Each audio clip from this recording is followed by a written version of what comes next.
نحمده ونصلي ونسلم على رسول الكريم اما بعد فاعوذ باللہ من الشیطان الرجیم بسم اللہ الرحمن الرحیم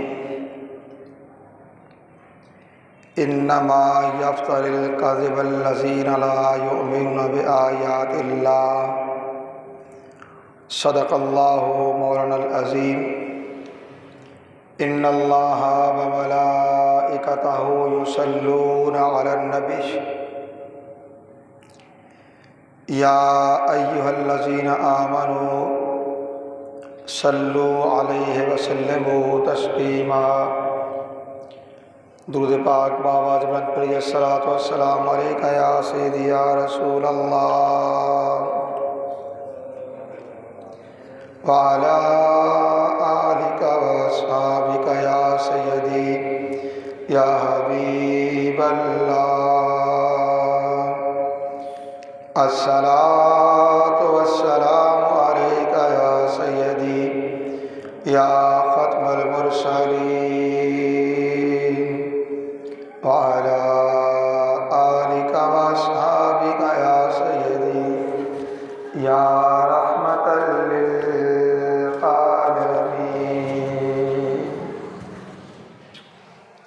اللہ رب العزت کی حمد و ثنا اور اس کے پیارے حبیب حضور احمد مجتبیٰ محمد مصطفیٰ علیہ تیید و ثنا کی بارگاہ بے کس پناہ میں ہدیہ درود و سلام کے بعد حاضرین و سامعین محترم، اللہ رب العزت کا بے پایاں فضل و احسان ہے جس کی توفیق سے ہم جمعۃ المبارک کی ان بابرکت ساعتوں میں اللہ کے گھر میں حاضر ہیں۔ گزشتہ جمعۃ المبارک پہ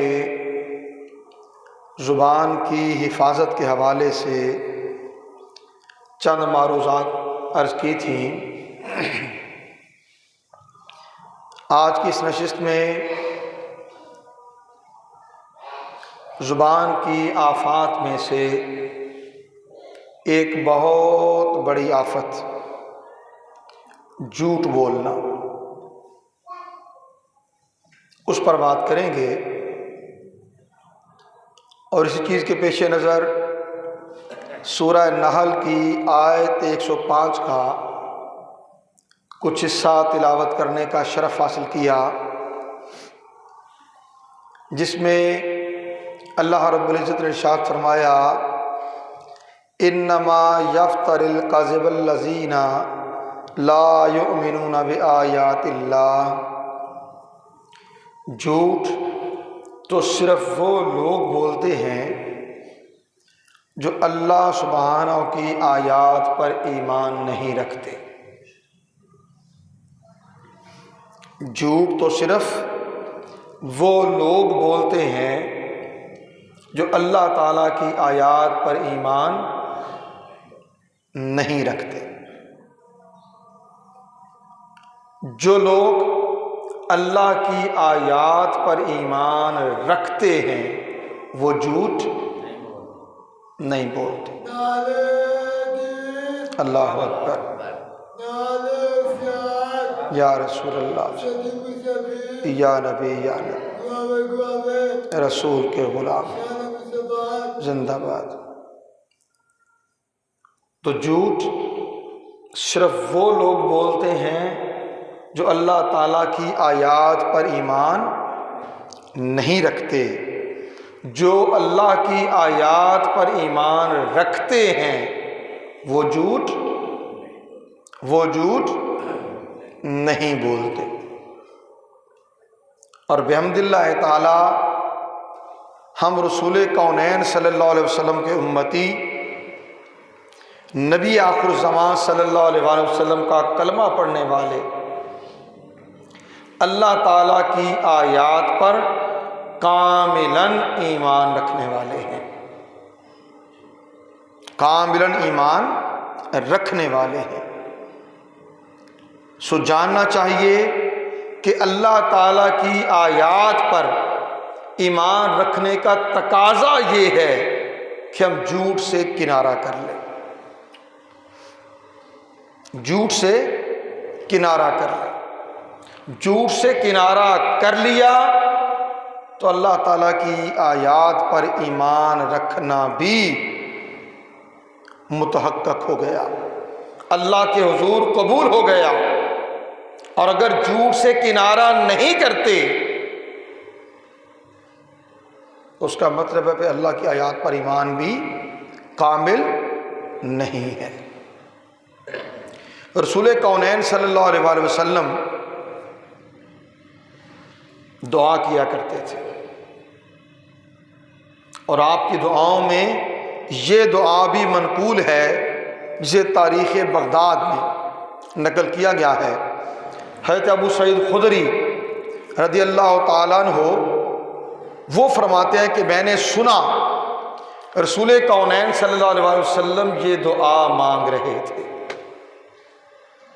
اللہم طہر قلبی من النفاق، الہی میرے دل کو نفاق سے پاک کر دے، وفرجی من الزنا، میری شرمگاہ کو زنا سے پاک کر دے، ولسانی من الکذب، اور میری زبان کو جھوٹ سے پاک کر دے،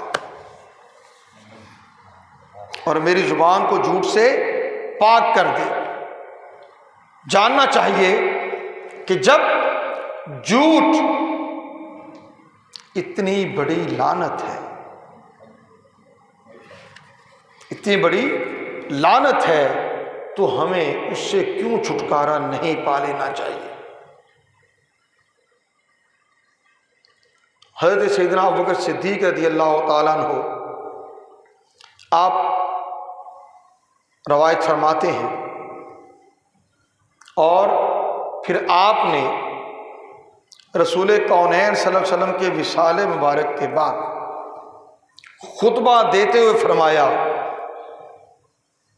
کہ ہجرت کے پہلے سال میں رسول کونین صلی اللہ علیہ وسلم نے اسی جگہ کھڑے جہاں میں آج کھڑا ہوں، یہ فرمایا، اور سیدنا صدیق اکبر رو پڑے،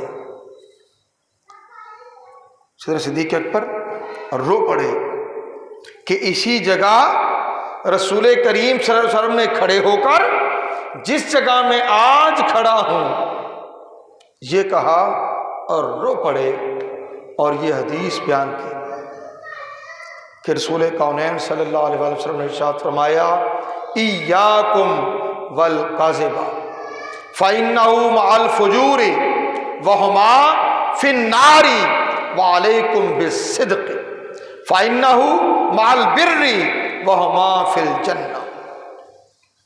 ارشاد فرمایا اپنے آپ کو جھوٹ سے بچاؤ، کہ جھوٹ بولنے والا بدکار کے ساتھ ہے، اور وہ دونوں آگ میں ہیں، جہنم میں۔ جھوٹ بولنے والا بھی اور بدکار بھی، وہ دونوں جہنم میں ہیں۔ اور فرمایا سچ کو لازم پکڑو، سچ کو لازم پکڑو کہ وہ نیکی کے ساتھ ہے، اور یہ دونوں یعنی سچ اور نیکی، فرمایا یہ دونوں جنت میں ہوں گے۔ اب دیکھ لیجئے ہمیں کہاں جانا ہے، سچائی اور نیکی کے ساتھ یا جھوٹ اور بدکاری کے ساتھ؟ جیسی چاہت ہے، جیسی طلب ہے، اسے اختیار کر لیجیے۔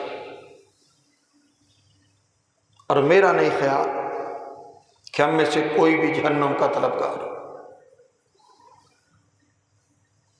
کوئی جہنم کا طلبگار ہے بھائی؟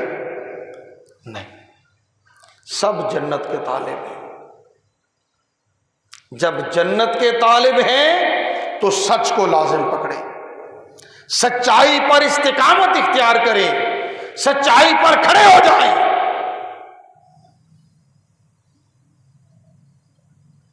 کہ سچائی نیکی کے ساتھ ہے۔ حضرت ابو امامہ رضی اللہ عنہ عنہ وہ روایت کرتے ہیں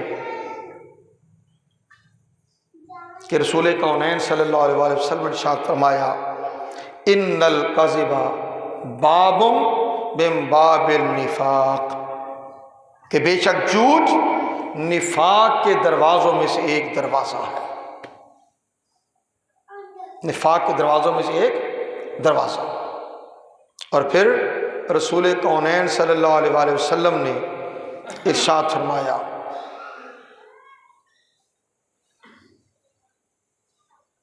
یہ بہت بڑی خیانت ہے کہ تم اپنے بھائی سے ایسی بات کرو جس میں وہ تمہاری تصدیق کرے، حالانکہ تم اس سے جھوٹ بول رہے ہو۔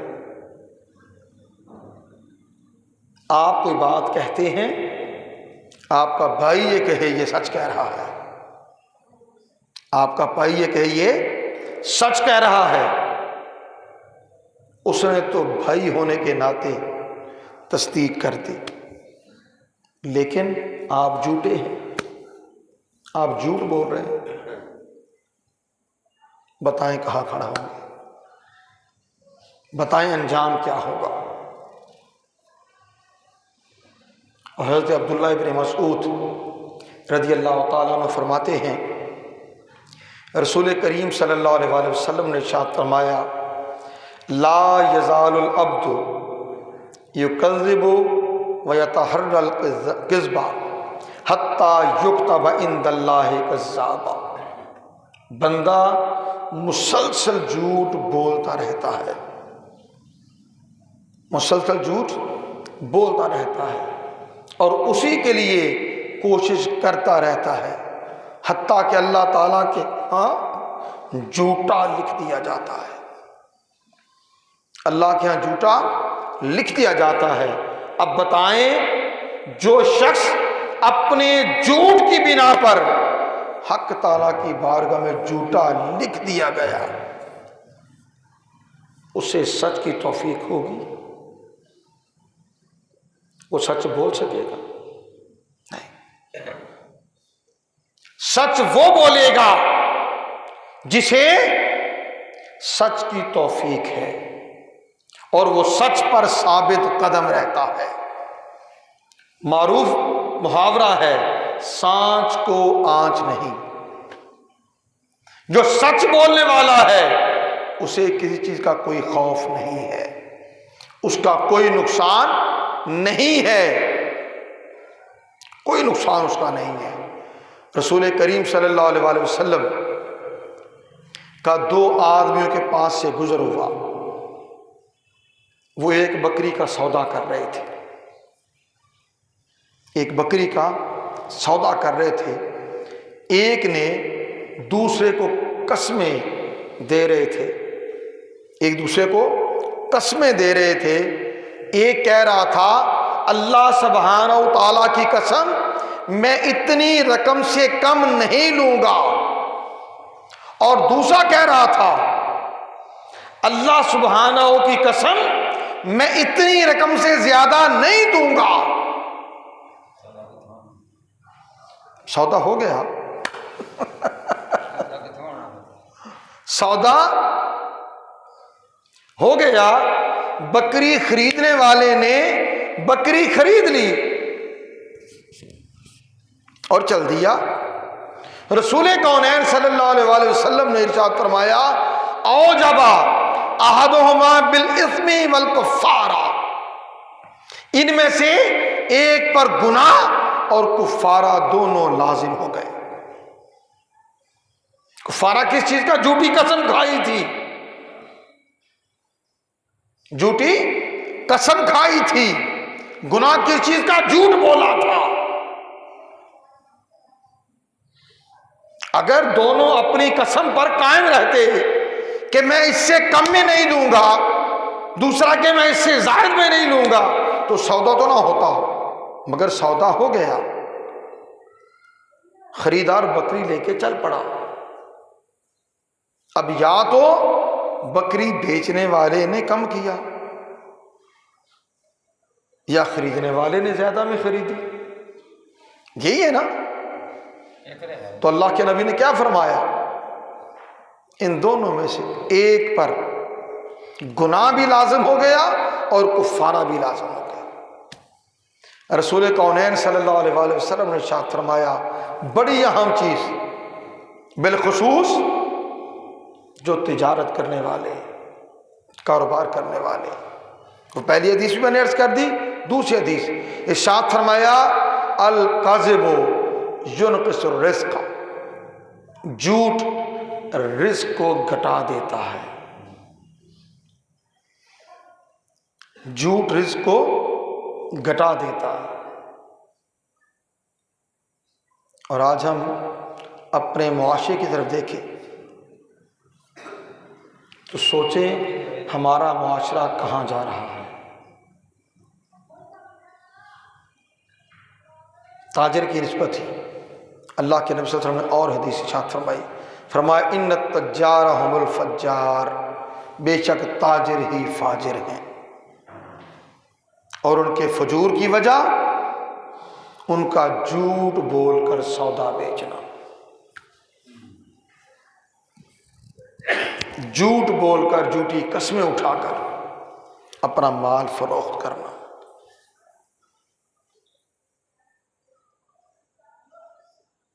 ہمارا معاشرہ، اور اس میں اگر ہم دیانتداری سے بات کریں تو جھوٹ سے بچتا ہے، جھوٹ سے بچ رہا ہے، وہ تو ہو گیا، اللہ اسے بچائے رکھے، وگرنہ ہماری انفرادی زندگی سے لے کر اجتماعی زندگی، یہاں تک کہ عرض وطن کی بات کریں تو تمام مقتدر حلقے، وہ بیوروکریسی ہے، وہ آرمی ہے، وہ عدلیہ ہے، وہ مقننہ سیاستدان ہے، سب کے سب جھوٹ کی لعنت کا شکار ہے۔ آپ لوگ صبح و شام اخبارات بھی پڑھتے ہیں، ٹیلی ویژن پر ان سیاستدانوں کے ٹاک شوز بھی دیکھتے ہیں، کیا آپ دیکھتے ہیں کہ کتنی ڈھٹائی اور بے شرمی کے ساتھ وہ جھوٹ بولتے ہیں؟ کوئی شرمندگی، کوئی ندامت نہیں ہے، اپنے اپنے موقف کا دفاع کرتے ہیں، سچ نہیں بولتے۔ پنجابی میں کہتے ہیں آوے کا آوا ہی بگڑا ہوا ہے۔ تو جو قوم جھوٹ کی لعنت کا شکار ہو وہ تباہ کیسے نہیں ہوگی، وہ برباد کیسے نہیں ہوگی، اس سرزمین پر بے برکتی کیسے نہیں آئے گی، تباہی کیسے نہیں آئے گی، ہلاکت کیسے نہیں آئے گی۔ ہم جھوٹ پر کھڑے ہوں اور جھوٹ پر اصرار بھی کرتے جائیں، ایک جھوٹ کو ثابت کرنے کے لیے 100 جھوٹ بھی بولتے جائیں، اور پھر پوتر کے پوتر، پھر پاک پاس کے پاک باس آپ کے سامنے ہے۔ جس قدر عمر گزری ہے، جو کچھ ہم دیکھ رہے ہیں، ایک طرفہ تماشا ہر طرف لگا ہوا ہے، جھوٹ، ایک جھوٹ سے بڑھ کر جھوٹ بولنے کی کوشش ہے، بس اسی کو جہاد سمجھتے ہیں، وہی کلمہ حق ہے، اور ہم ہر آنے والے وقت میں تباہی، بربادی، برکتی اور بدحالی کی طرف بڑھ رہے ہیں۔ یاد رکھ لیں، جھوٹ سراسر ہلاکت ہے، سراسر ہلاکت،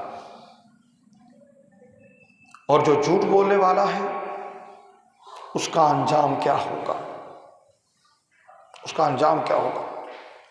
رسول کونین صلی اللہ علیہ وآلہ وسلم نے ارشاد فرمایا، اور یہ بخاری شریف کی حدیث ہے، کتاب الجنائز، آقا علیہ الصلوۃ والسلام نے ارشاد فرمایا، میں نے خواب میں دیکھا کہ گویا ایک شخص میرے پاس آیا اور مجھ سے کہا اٹھیے، میں اس کے ہمراہ چل دیا۔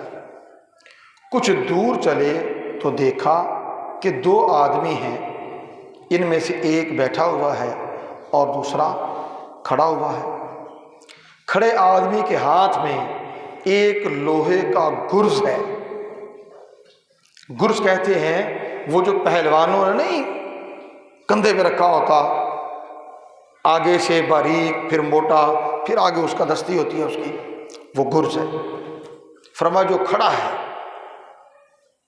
اس کے ہاتھ میں گرز ہے، اور وہ بیٹھے ہوئے شخص کی ایک بانچ میں ڈال کر اسے ایسے کھینچتا ہے کہ وہ اس کے کندھے تک آ جاتی ہے۔ یوں بانچ میں ڈالا اور یوں کھینچا، یہ بانچ یہ کندھے تک آ گئی۔ استغفر اللہ العظیم، استغفر اللہ العظیم۔ اور فرمایا پھر دوسری بانچ میں ڈالتا ہے اور ایسے ہی کھینچتا ہے، اور اتنے میں پہلی بانچ اپنی جگہ پر آ جاتی اور دوسری بانچ اس کندھے تک آ جاتی، اس کندھے تک آ جاتی۔ رسول کونین صلی اللہ علیہ وسلم نے ارشاد فرمایا، جو شخص مجھے لے گیا تھا میں نے اس سے پوچھا یہ سب کیا ہے، یہ سب کیا ہے؟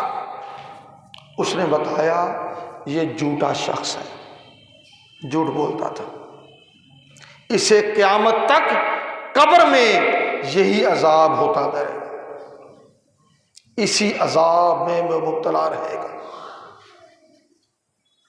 اب قیامت کب آئے گی یہ تو اللہ جانے، اس کا رسول جانے، مگر دیکھ لیجیے یہ بخاری شریف کی حدیث ہے، اللہ کے نبی کا خواب ہے، اور نبی کا خواب بھی وحی الہی ہوتا ہے۔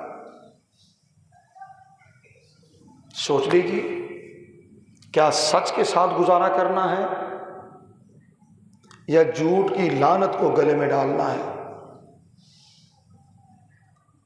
جو گزر چکی سو گزر چکی، اللہ سے معافی مانگی، وہ معاف فرمانے والا ہے۔ توبہ کیجئے اپنے پچھلے حالات سے، پچھلے معاملات سے، کہ توبہ کا دروازہ ہر وقت کھلا ہے، معافی کا دروازہ ہر وقت کھلا ہے، اور یہ اختیار رب قدوس کے پاس ہے۔ بندے کے لیے کیا ہے کہ وہ صدقے دل سے حق تعالی سے معافی مانگے، اپنے گزشتہ معاملات پر نادم ہو کر، شرمندہ ہو کر سچی توبہ کر لے، وہ قبول فرمانے والا ہے۔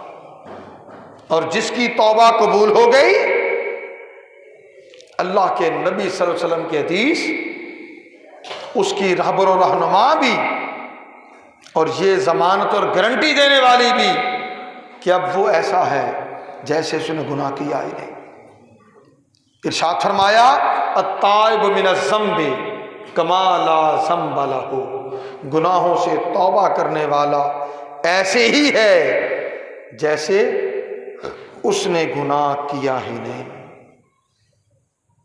جیسے اس نے گناہ کیا ہی نہیں۔ اختتام کر رہا ہوں اللہ کے نبی صلی اللہ علیہ وسلم کی اس حدیث پر۔ رسول کونین صلی اللہ علیہ وسلم فرمایا، تین طرح کے لوگ ایسے ہیں جن سے اللہ سبحانہ و تعالی کلام نہیں فرمائے گا اور نہ ان کی طرف نظر رحمت فرمائے گا اور نہ انہیں پاک کرے گا، اور ان کے لیے دردناک عذاب ہے۔ وہ کون؟ بوڑھا زانی، بوڑھا ہے مگر بدکاری کرتا ہے، جھوٹا حکمران،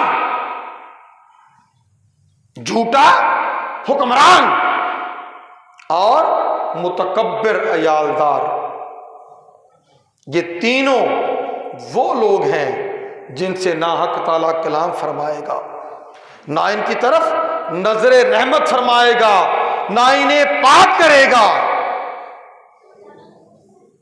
ہوگا ان کے لیے کیا؟ دردناک عذاب۔ اب مجھے بتائیے، جو حکمران ہیں جو گزر چکے کہاں ہوں گے، جنہیں ہم اپنے سربراہ ریاست بنا لیتے؟ وہ بھی جھوٹے، اور اپنے ان لیڈروں کی حمایت میں ہم بھی جھوٹ بولتے ہوئے ایک لمحے کو بھی سوچتے نہیں۔ جھوٹے کی حمایت جھوٹے کے ساتھ لے کر جائے گی، اور جھوٹے کا ٹھکانہ جہنم ہے۔ بتائیں آپ کہاں جانا چاہتے ہیں، جہنم میں یا جنت میں؟ آج اختیار ہے، آنے والے کل میں اختیار نہیں ہوگا۔ آؤ سچ کی زندگی بسر کریں، سچ پر استقامت اختیار کریں، سچ پر ڈٹ جائیں، اللہ سے سچ بولنے کی توفیق مانگیں تاکہ ہمارے معاملات میں برکت ہو، خیر ہو، ہم نیکی کی راہوں پر چلنے والے ہوں۔ وما علینا الا البلاغ۔